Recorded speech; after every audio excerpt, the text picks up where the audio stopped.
Tara, we'll just have to cross over now to the United Nations headquarters in New York, where the UN Secretary-Council is discussing the situation specifically in occupied West Bank. Security Council.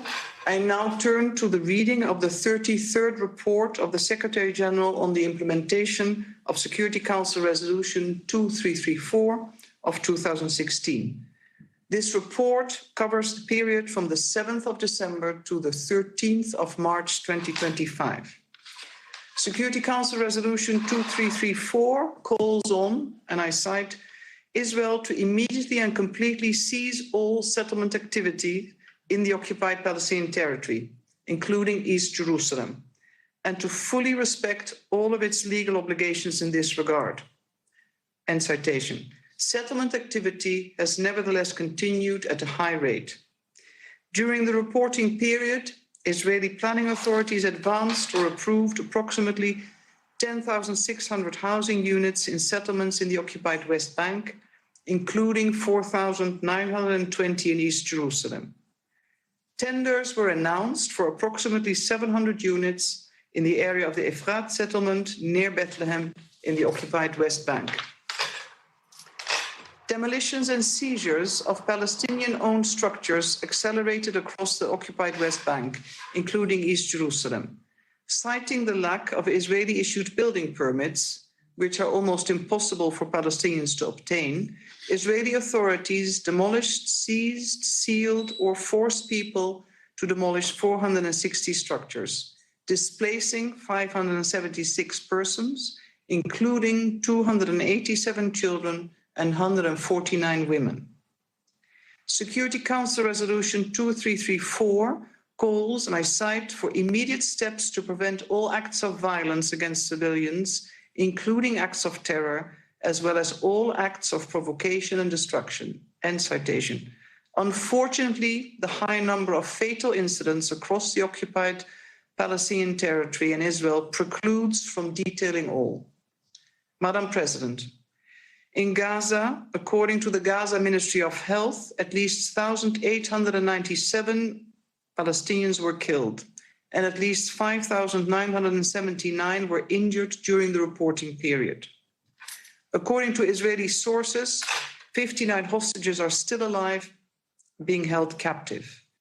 251 hostages were abducted on the 7th of October by Hamas and other Palestinian armed groups. Israeli sources also report 30 Israel Defense Forces soldiers killed and at least 3 injured during the reporting period. From 7th of December until the ceasefire and hostage release deal took effect on 19th of January, hostilities in Gaza continued, resulting in high numbers of Palestinian casualties, continued massive displacement of civilians and widespread destruction, including to civilian infrastructure. Palestinian armed groups continued to hold hostages in horrific conditions and fired rockets indiscriminately towards Israel. Since the ceasefire took effect on the 19th of January, 25 Israeli and 5 Thai nationals have been released by Hamas and other armed groups, as well as the remains of 8 hostages who were killed on 7th of October or whilst in captivity, amongst them 2 children. Released hostages have described or exhibited signs of serious ill treatment. During the reporting period, 1,777 Palestinian prisoners and detainees were released by Israel. Some reported serious ill treatment, sexual abuse, and humiliation during detention. In the reporting period, at least 21 UN personnel were killed in Gaza. Meanwhile, violence in the occupied West Bank, including East Jerusalem, continued at alarming levels. 123 Palestinians, including 6 women and 19 children, were killed during ISF airstrikes, operations, armed exchanges, demonstrations, and other incidents. Most Palestinians were killed in the context of Israeli operations in Area A, including during exchanges of fire with armed Palestinians. 924 Palestinians, including 220 children, were injured by the ISF, including 361 by tear gas inhalation and 299 by live ammunition. 117 Palestinians, including 6 children, were injured by settlers. Madam President, according to Israeli sources, 10 Israelis, including 2 children and 3 women, and 5 security services personnel were killed, and another 96, including at least 3 children and 10 women, and 32 ISF personnel were injured by Palestinians in shooting, stabbing, and ramming attacks and other incidents. The ISF arrested 1,711 Palestinians during operations in the occupied West Bank. Israel currently holds at least 9,406 Palestinians, including 3,405 in administrative detention, according to the Israeli Prison Service. On the 19th of February, Israel's military advocate general indicted 5 IDF reservists for serious abuse, including sexual abuse of a Palestinian detainee on the Sdei Teiman facility. On 17th of January, a Palestinian security forces operation that began on the 5th of December against armed groups in the Jenin refugee camp ended with 16 Palestinians killed, including 6 PSF personnel. On the 21st of January, Israel's largest operation in the occupied West Bank since 2002 began and has since expanded across the northern West Bank in what Israeli authorities described as a counter-terrorism operation. This has included the continued use of airstrikes and the deployment of tanks for the first time since 2002, and the demolition of residential buildings and civilian infrastructure and displacing 40,000 people. On the 9th of February, Israeli operations expanded into Nur Shams camp in Tulkarem, where IDF soldiers shot and killed 2 Palestinian women, one of whom was pregnant. 2 Palestinian children were killed by Israeli soldiers in separate incidents in Jenin and Hebron on 21st of February, bringing the total number of children killed to 8 across the occupied West Bank since the operation began. The IDF demolished 23 residential buildings in Jenin refugee camp on the 2nd of February and another 14 in Tulkarem refugee camp on 18th of February, stating it was targeting terrorist infrastructure. The Jenin, Tulkarem and Nur Shams refugee camps have been nearly emptied of their residents. The IDF has also expanded widespread movement restrictions across the occupied West Bank since the 21st of January, including access to essential services and economic activity. On the 23rd of February, the Israeli government stated that the IDF will remain in some of the refugee camps for the coming year and that their residents will not be able to return.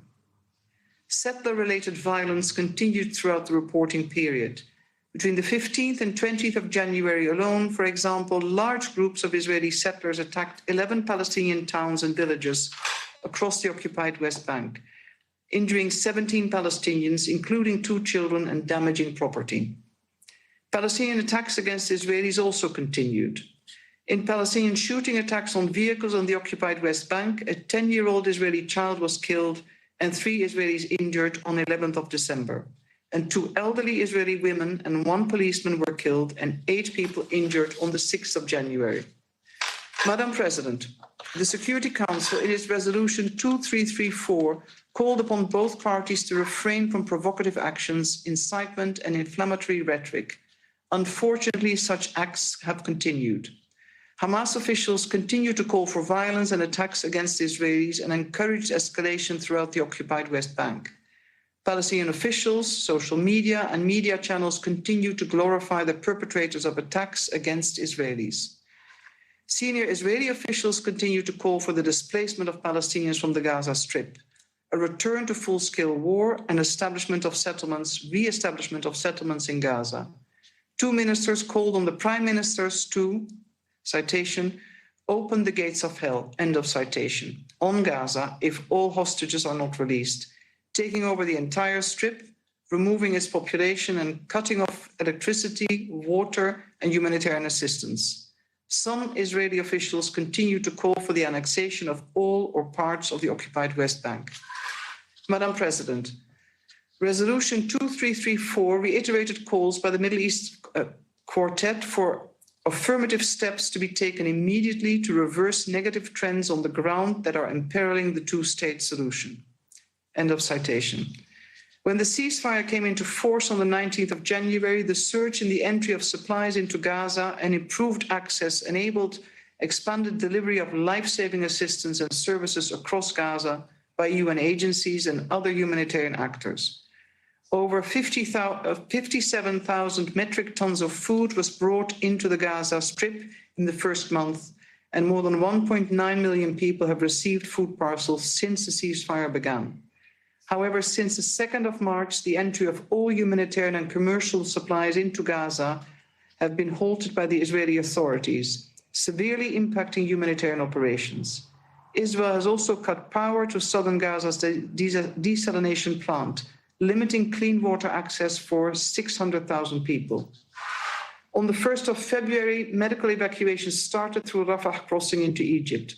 According to the WHO, between 12,000 and 14,000 people, including over 4,500 children, remain in urgent need of medical evacuation.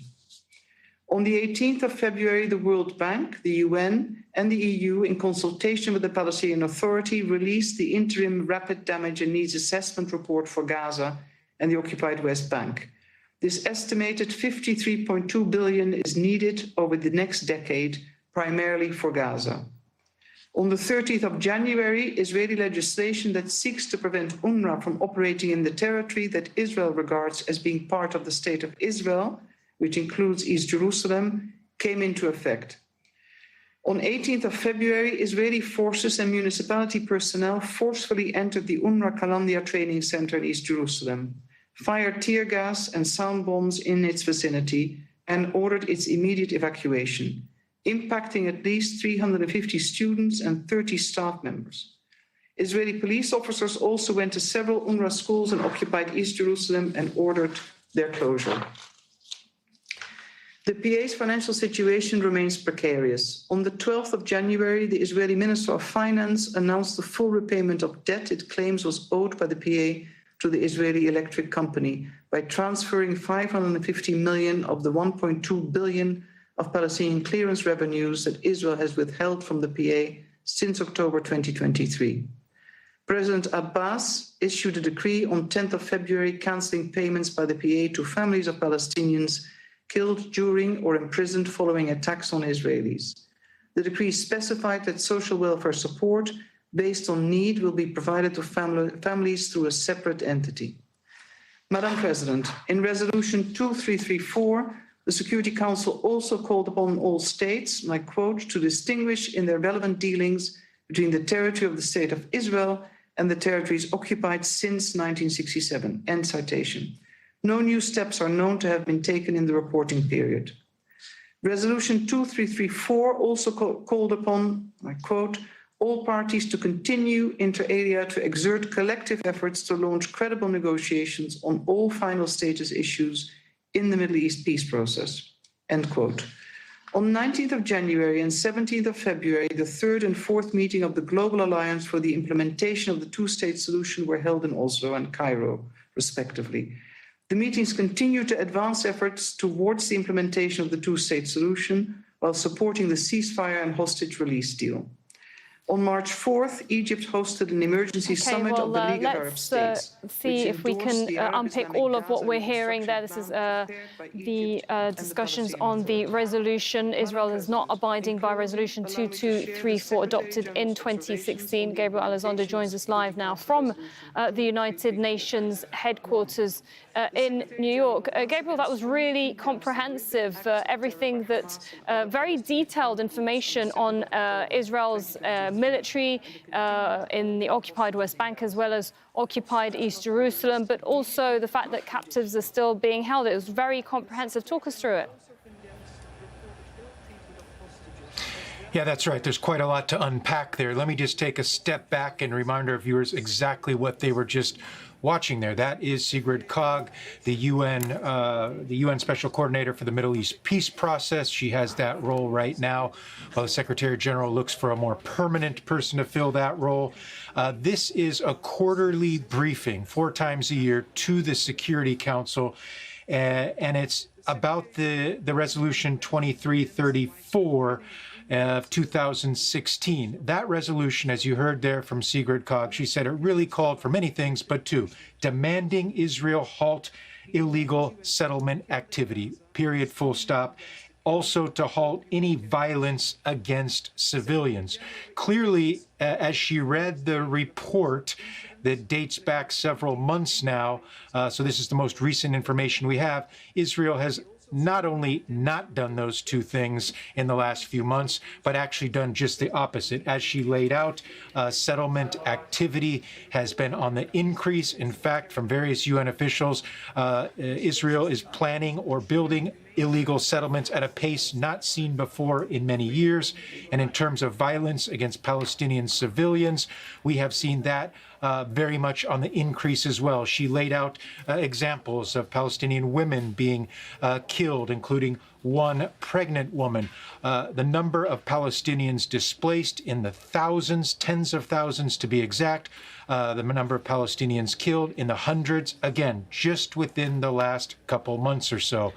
So this is essentially what this report is laying out. She also touched a little bit on Gaza as well, but really the focus of this meeting, and I think we're going to hear from other member states as well as they begin to give their remarks after this, member states of the Security Council, is really on the violations by Israel in the West Bank, particularly on illegal settlement building. This is something that the UN has been trying to raise the alarm about for several weeks now. In fact, Felipe Lazzarini, the head Commissioner General of UNRWA, said posted just on Wednesday that there are 66 buildings in the Jenin refugee camp that are at immediate risk of being demolished by Israeli security forces. He's saying this must stop, and it must stop immediately.